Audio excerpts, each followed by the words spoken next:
देखिए, जैसा कि आपको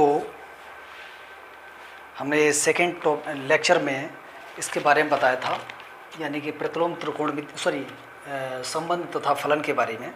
और वहाँ पर हमने कुछ परिभाषाएं बताई थी, कुछ आपके टाइप बताए थे कितने प्रकार का होता है संबंध यहाँ पर। तो अब उनमें से कुछ क्वेश्चन जो निकल के आते हैं, उन क्वेश्चन को थोड़ा सा कराने की कोशिश कर रहे हैं। और मैं पूरे क्वेश्चंस तो नहीं इस पे वीडियो में इंक्लूड कर पाऊँगा, लेकिन अधिक से अधिक जो इम्पोर्टेंट क्वेश्चन हैं उनको निश्चित रूप से मैं आपको कराने की कोशिश करूँगा। तो उनमें सबसे पहले जो इम्पोर्टेंट क्वेश्चन आता है वो आपका यहाँ पर देखिए, जैसा कि लिखा हुआ है यहाँ पर दिया गया है कि यदि x वास्तविक संख्याओं का समुच्चय हो तो सिद्ध कीजिए कि संबंध r बराबर a, b आपका क्या है, x को बिलोंग करता है, तथा a बराबर क्या है, b। यानी कि बराबर का जो संबंध है वो आपको बताना है कि तुल्यता संबंध हुआ। तो तुल्यता संबंध, जैसा कि मैं यानी कि इंग्लिश में इसको इक्विवेलेंसी रिलेशन कहते हैं। तो अब बात यहाँ पर ये आती है कि आपको तुल्यता संबंध यानी इक्विवेलेंसी रिलेशन दिखाने के लिए आपको क्या करना होगा। आपको यहाँ पर तुल्यता संबंध की परिभाषा देखनी है। परिभाषा में हम जैसा कि बता चुके हैं कि कोई भी संबंध आपका तुल्यता संबंध तभी कहलाता है जब वो 3 कंडीशन को फॉलो करता है, यानी कि वो स्वतुल्य होना चाहिए, यानी रिफ्लेक्सिव हो, सिमेट्रिक हो और ट्रांजिटिव हो। इस तरीके से यदि 3 रिलेशन को जो फॉलो करता है या उनकी कंडीशन को फॉलो करता है, तो इस प्रकार के रिलेशन को हम क्या कह देते हैं, तुल्यता संबंध यानी इक्विवेलेंसी रिलेशन कह देते हैं। बात ये आती है कि इस प्रश्न में हम किस प्रकार से यानी कि तुल्यता संबंध दर्शाएंगे या दिखाएंगे। तो अब ये प्रश्न के माध्यम से आपको बताने जा रहे हैं। तो देखिए, ध्यान दीजिए, हम किस प्रकार से इस सवाल को ये बता देंगे कि ये तुल्यता संबंध को फॉलो करता है। तो देखिए, तो जैसा कि दिया है, सबसे पहली कंडीशन में सममित यानी सिमेट्रिक को यहाँ प्रूफ करने जा रहा हूँ। तो यहाँ पर देखिए, एक कंडीशन दे रखी है a बराबर b, ऐसा दिया गया है। तो a बराबर b दे रखा है, तो इसके लिए क्या करेंगे, a बराबर b को हम b बराबर a भी लिख सकते हैं, यानी इतना भी हम इसको शो कर सकते हैं। तो इसका मतलब है यही कंडीशन आपकी सिमेट्रिक की होती है, यानी सममित की होती है। क्या है कि a का वैल्यू b के बराबर है, तो हमें क्या दिखा देना होता है कि b का मान भी a के बराबर होगा। तो निश्चित रूप से होगा, क्योंकि जिस प्रकार से यहाँ पर जो वास्तविक संख्या है, वास्तविक संख्याओं के लिए हमेशा आपस में एक दूसरे के बराबर रहती हैं। तो ये आपकी पहली कंडीशन यहाँ से शो हो जाती है, यानी कि आपका a बराबर b दे रखा है, तो इम्प्लाइज दैट यहाँ से b बराबर a हो जाएगा। तब यहाँ से क्या होगा कि a, b यदि r को बिलोंग करता है, बिलोंग टू r है, बिलोंग टू r, तो इसका मतलब है कि b, a भी, यानी इस वाली कंडीशन से हम क्या बना देंगे, b, a भी r को बिलोंग करेगा। अतः r आपका कैसा है, सममित है, सममित संबंध है या सममित है, केवल इतना लिख देंगे। अब यहाँ पर बात आती है कि दूसरी कंडीशन जो है आपकी स्वतुल्य की, ठीक है, यानी स्वतुल्यता लिख सकते हैं, तो रिफ्लेक्सिविटी। तो देखिए, अब यहाँ रिफ्लेक्सिव कैसे दिखाएंगे इसे। आप जानते हैं कि a का मान b के बराबर दे रखा है पहले से ही। देखिए, इस प्रश्न में आपका दिया है a का मान b के बराबर है, तो हम एक बात यहाँ से लिख सकते हैं, या फिर एक चीज़ लिख सकते हैं, a बराबर a भी लिख सकते हैं। इसका मतलब संख्या जब a b के बराबर है तो वो a के बराबर यानी स्वयं के बराबर भी तो होगी। जब स्वयं के बराबर होगी तो इसका मतलब है ये किस कंडीशन को फॉलो करता है, यानी स्वतुल्य को। यानी a, आपका किसको बिलोंग करेगा, r को बिलोंग करेगा, जो आपकी क्या है, स्वतुल्य कंडीशन। इसका मतलब है ये कैसा है, स्वतुल्य है, स्वतुल्य है, ये निकल के आ गया। अब तीसरी आपकी थर्ड कंडीशन बची है, वो क्या है कि संबंध दे रखा है, संबंध r संक्रामक होगा। अब ये कैसे बताएंगे संक्रामक होगा, तो इसके लिए काम करते हैं कि लेट आपके पास कोई 3 संख्या हैं, यानी वास्तविक संख्याएं, और जो किसको बिलोंग करती हैं, x को बिलोंग करती हैं, ठीक है। तब क्या होगा कि a का मान b के बराबर है, ये कंडीशन दे रखी है। तो इसी प्रकार से दूसरी कंडीशन क्या हो जाएगी, b का मान c के बराबर हो जाएगा। तो एक काम करेंगे कि इस b की जगह पर, b का मान यहाँ क्या है, a है, तो देखिए ये दे रखा है कि ए बराबर बी दे रखा है और बी बराबर सी दे रखा है, तो हम बी का मान जो ए है यहाँ पर लगा देंगे ए, तो ए बराबर क्या हो जाएगा, सी हो जाएगा। तो जो किस कंडीशन को शो करेगा कि ए कोमा सी किस, यानी ये कंडीशन इस तरीके की बन चुकी है। तो यानी कि इसका मतलब जब ए कोमा बी, ए बराबर बी था तो ए बी आर में थे, इसका मतलब ए कोमा बी जो पेयर था वो आर को बिलोंग कर रहा था। अब ए बराबर सी आ गया है तो इसका मतलब ए कोमा सी किसे बिलोंग करेगा, आर को बिलोंग करेगा। इसका मतलब ये क्या है, आपका संक्रमक है, यानी आर आपका क्या है, ट्रांजिटिव रिलेशन को भी शो कर रहा है। तो इसका मतलब ये है कि तीन कंडीशन को जो, तीन प्रॉपर्टी को जो होल्ड करने वाला, यानी कि सम्मित हो, स्वतुल्य हो, संक्रमक हो, इन तीनों कंडीशन को जो सेटिस्फाई कर जाता है रिलेशन, वो रिलेशन आपका क्या कहलाता है, यानी कि तुल्यता संबंध कहलाता है, जो इस प्रश्न में हमें बताना था। तो बहुत आसानी से निकल आया। बढ़ते हैं अगले प्रश्न की तरफ। यहाँ पर एक ही प्रकार के आपको 2-3 क्वेश्चन, वो भी मैंने इम्पोर्टेंट वाले लिए हैं, जितने भी आपके अधिकतर आते रहते हैं बोर्ड एग्ज़ाम में, तो उन प्रश्नों में से मैंने छांट के लिए हैं। तो उन प्रश्नों को मैं यहाँ पर करा रहा हूँ आपको। तो अगला जैसा कि क्वेश्चन आता है इसी क्रम में, तो वो क्वेश्चन है आपका कि मान लीजिए, प्रश्न है आपका, मान लीजिए कैपिटल एन धन पूर्णांकों का समुच्चय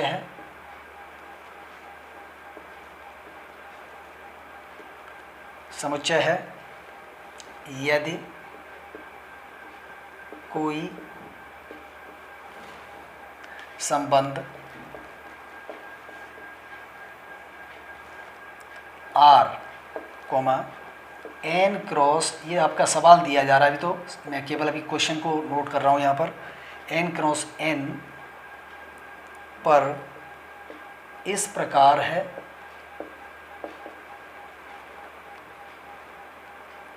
इस प्रकार परिभाषित है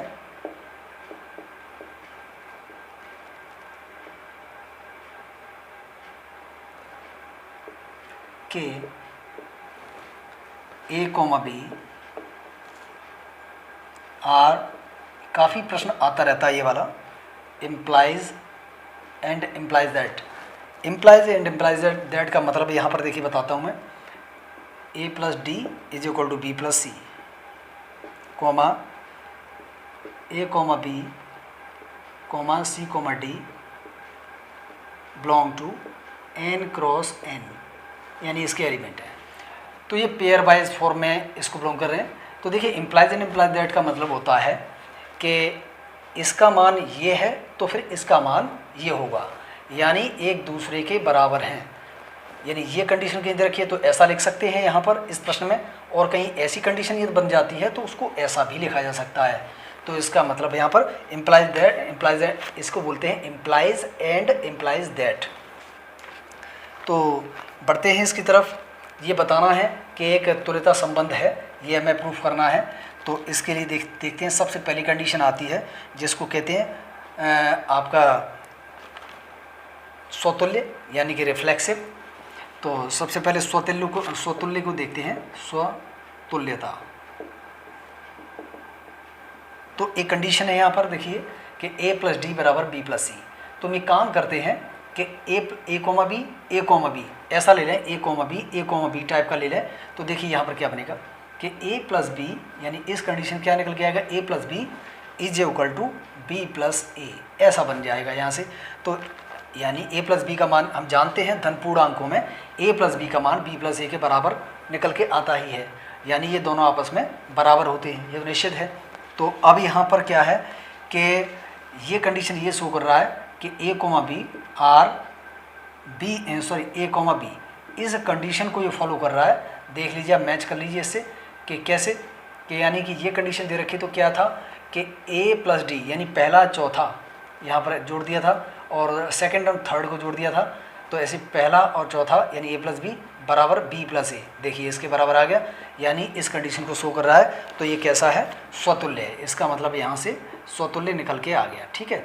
अब दूसरी जो कंडीशन है वो आपकी सिमेट्रिक की आएगी। तो सिमेट्रिक के लिए काम करते हैं कि ए कोमा बी और आर सी कोमा डी। तो ये जो कंडीशन दे रखी है इसकी क्या दे रखी है, देखिए पहले से परिभाषित है, वो ये लिख देंगे ए प्लस डी का जो वैल्यू है वो बी प्लस सी के बराबर हो जाएगा यहाँ से, ठीक है, इतना लिख दिया जाएगा। अभी काम करते हैं, इसको हम पहले लिखते हैं, इसे बाद में लिखते हैं, कोई फ़र्क नहीं पड़ेगा। क्यों? क्योंकि हम पहले से यहाँ पर दिखा चुके हैं ए प्लस बी का वैल्यू बी प्लस सी के बराबर हो जाता है, यानी कि बी प्लस सी बराबर हम लिख सकते हैं ए प्लस डी के बराबर लिख सकते हैं, या फिर यहाँ से इस सी को पहले लिख दें सी प्लस बी लिख दें और यहाँ पर डी को पहले लिख दें डी प्लस ए लिख दें। तो ये कंडीशन क्या फॉलो करता है, यानी इसके अनुसार या फिर इसको पहला और चौथा यानी क्या लिख देंगे यहाँ पर, तो बराबर ये आप लिख सकते हैं सी कोमा डी और आर ए कोमा बी, इतना लिख सकते हैं, जो आपका सिमेट्रिक कंडीशन को शो कर रहा है। यानी क्या लेके चले थे, A comma B R C comma D, तो उल्टा हमें प्रूफ करना था, यानी सी कोमा डी आर ए कोमा बी, ये निकल के आ गया। तो ये आपका सममित कंडीशन को फॉलो कर रहा है, ठीक है। अब जो थर्ड कंडीशन हमारी बची है वो आपकी क्या है, ट्रांजिटिव है। तो देखिए A comma B R C comma D, तो इससे क्या हो जाता है कि ए प्लस डी बराबर बी प्लस सी, इसके बराबर हो जाता है। और तीसरी कंडीशन हम यानी कि इसके लिए हमें दो कंडीशन लेकर चलनी पड़ती हैं, तो एक लेके चलें C comma D R E comma F. जब हमारे पास नहीं होते हैं तो इस तरीके अपनी तरफ से कोई भी लिख सकते हैं। तो इसको हम लिख सकते हैं कितना, C plus F is equal to D plus E, इतने के बराबर लिख सकते हैं। अब एक काम कर रहे हैं, हम दोनों को जोड़ दें, समीकरण 1 समीकरण 2। तो 1 और 2 को हमने जोड़ दिया, जैसे जोड़ेंगे तो A plus D plus C plus F is equal to B plus C plus D plus E. अब यहाँ पर देख रहे हैं कि ये आपका इससे कट जाएगा और डी से आपका डी कट जाएगा, तो क्या बचेगा, A plus F is equal to B plus E, ये निकल के आ गया।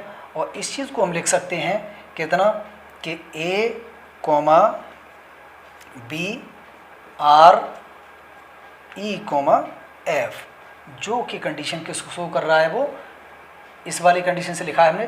तो ये आपका संक्रमक हो गया, यानी ए बी का रिलेशन सी डी से था, सी डी का रिलेशन ई एफ से था, तो ए बी का रिलेशन डायरेक्ट ई एफ से हो गया। ये आपका इसका मतलब है संक्रमक है।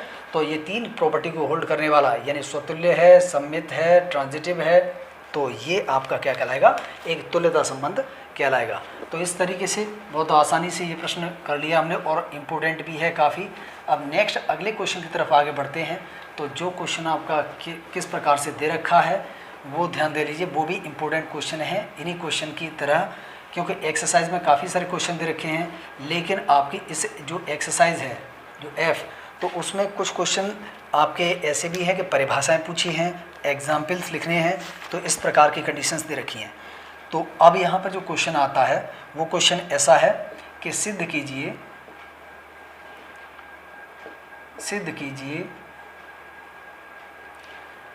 कि n क्रॉस n पर संबंध R, जहाँ a कोमा b, ये प्रश्न जो तीन मैंने बताए हैं, ये तीनों प्रश्न आपके बहुत अधिक आते रहते हैं एक्सरसाइज में। तो ए डी बराबर, इसमें वहाँ पर ए प्लस डी था, यहाँ पर ए डी बराबर बी सी, यानी केवल मल्टीप्लिकेशन की प्रॉपर्टी आ गई है, बाकी प्रश्न आपका लगभग सेम है। तो तुल्यता संबंध है, ये हमें सिद्ध करना है, तुल्यता संबंध है। तो इस वाले क्वेश्चन में उस वाले क्वेश्चन में कोई डिफरेंस नहीं है। यहाँ पर क्या, उस वाले में क्या है आपकी केवल प्लस की प्रॉपर्टी है और यहाँ पर क्या है, मल्टीप्लिकेशन की प्रॉपर्टी है। दोनों ही क्वेश्चन लगभग सेम है। तो देखिए करते हैं इसे आगे। तो यहाँ पर आपका लेके चलें इसे, फर्स्ट कंडीशन स्वतुल्य कंडीशन लेके चलेंगे। तो इसका मतलब ए कोमा बी आर, ये आपका आर द्वारा, संबंध आर द्वारा ए कोमा बी से तभी संबद्ध का मतलब बंधे होंगे, संबद्ध होंगे या होगा जब ए बी बराबर बी ए, यहाँ पर देखिए यानी कि ए बी यानी A comma B, R A comma B लिखाएंगे तो यही इस तरीके से आएगा, पहला चौथा इंटू दूसरा तीसरा, तो ए बी बराबर बी ए के बराबर आएगा। और क्योंकि पहले से दे रखा है कि प्रत्येक a b belong to natural number, ये आपकी प्राकृतिक संख्याएं दे रखी हैं के लिए हम जानते हैं कि बी ए का जो वैल्यू है वो ए बी के बराबर होता है, यानी बी ए का वैल्यू ए बी के बराबर होता है, जो कि सत्य है। ठीक है, तो इसका मतलब है ए बी का वैल्यू बी ए के बराबर हो जाएगा यहाँ पर नेचुरल नंबर में। तो ये आपका क्या है, अतः a b R a b एक क्या है, स्वतुल्य है, पहली कंडीशन। सेकंड कंडीशन ये संक्रमक होगा, तो a b R c d तब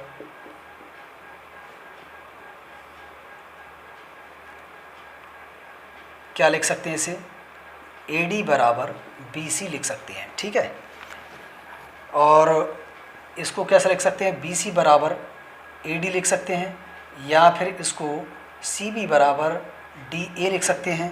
तो इस चीज़ को हम क्या लिख देंगे, इसी वाले नियम से, इस वाले नियम से ऐसे करके लिखें इसे, तो क्या लिख सकते हैं, यानी सी डी आर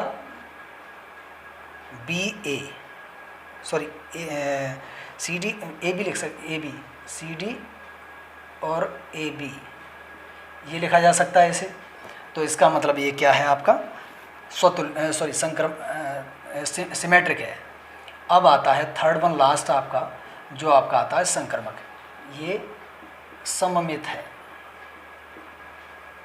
अब थर्ड रह गया आपका ट्रांजिटिव, तो a b R c d, इससे हम लिख सकते हैं कि ए डी बराबर बी सी, समीकरण एक डाल दो। दूसरी condition c d R e f, इतना लिखें इसे, तो इसको क्या लिख सकते हैं, पहली चौथी का मल्टीप्लिकेशन, यानी कि c f is equal to d e, समीकरण 2। अब यहाँ पर देखिए, वहाँ पर हमने जोड़ दिया था, प्लस का था, यहाँ मल्टीप्लिकेशन का तो मल्टीप्लिकेशन कर देंगे, यानी कि हम एक काम करते हैं कि समीकरण 1 का और 2 का आपस में मल्टीप्लिकेशन कर रहे हैं, तो A D into C F बराबर B C into D A, sorry D E, इसके बराबर हो जाएगा। अब यहाँ पर जो काटे जा सकते हैं वो हटा दिए जाएंगे। देखिए डी से डी हट जाएगा और सी से सी हट जाएगा, तो क्या बचेगा, a f is equal to b e बचेगा। तो इस चीज़ को हम इस वाले नियम से ऐसे लिखें तो क्या लिख देंगे इसे, इसे हम लिखेंगे A comma B R E comma F. ये आपका क्या निकल के आ गया, देखिए मैंने बताया था कि ए बी का रिलेशन सी डी से है, सी डी का रिलेशन ई एफ से है। हमने क्या दिखा दिया कि ए बी का रिलेशन ई एफ से डायरेक्ट दिखा दिया, और ये आपका इसका मतलब है एक ट्रांजिटिव रिलेशन है। तो तीनों कंडीशन को या तीनों जो प्रॉपर्टी को होल्ड करने वाला जो रिलेशन एक तुल्यता संबंध कहलाता है। यानी कि आपका जो है ये हमने जो प्रूफ करके दिखा दिया, ये 3 प्रश्न थे आपके, और तीनों मैंने यहाँ पर अच्छी तरह से बता दिए हैं आपको। तो नेक्स्ट आगे और भी जो क्वेश्चन रहेंगे जो लगता है कि इस तरीके के हैं कि बोर्ड के लिए कुछ इम्पोर्टेंट हैं, तो मैं उन्हें करने की कोशिश करूँगा। और भी यदि क्वेश्चन आपके यदि कोई माइंड में आते हैं और ऐसा लगता है कि ये क्वेश्चन आपसे एक्सरसाइज से नहीं निकल सकते हैं, आप उन्हें कमेंट बॉक्स में मुझे लिखें, तो मैं निश्चित रूप से उनको एक नेक्स्ट अगली वीडियो में इंक्लूड करूँगा। और इसका जो पार्ट बचा हुआ है इस चैप्टर का, तो उस चैप्टर के पार्ट को मैं कुछ यहाँ पर और भी इसके लिए वीडियोस बनाऊँगा। तो यहाँ पर मैंने 3 क्वेश्चन को आपको बताया है, समझाया है। आई होप आपको ये टॉपिक समझ में आया होगा। नहीं आया है आप अगेन बताएंगे, मैं डेफिनेटली इसके लिए और भी एक आध क्वेश्चन को लेकर और उनको एक बेहतर तरीके की वीडियो बनाने की कोशिश करूँगा। तो आप इससे रिलेटेड जो भी न्यूमेरिकल्स हैं उन्हें करने की कोशिश करें, और जो नहीं आते हैं आप मुझे जो कमेंट बॉक्स में लिखें, पूछें, मैं निश्चित रूप से आपको दोबारा से उसे समझाने की कोशिश करूँगा। तो मिलते हैं नेक्स्ट अगली वीडियो में, तब तक के लिए थैंक यू।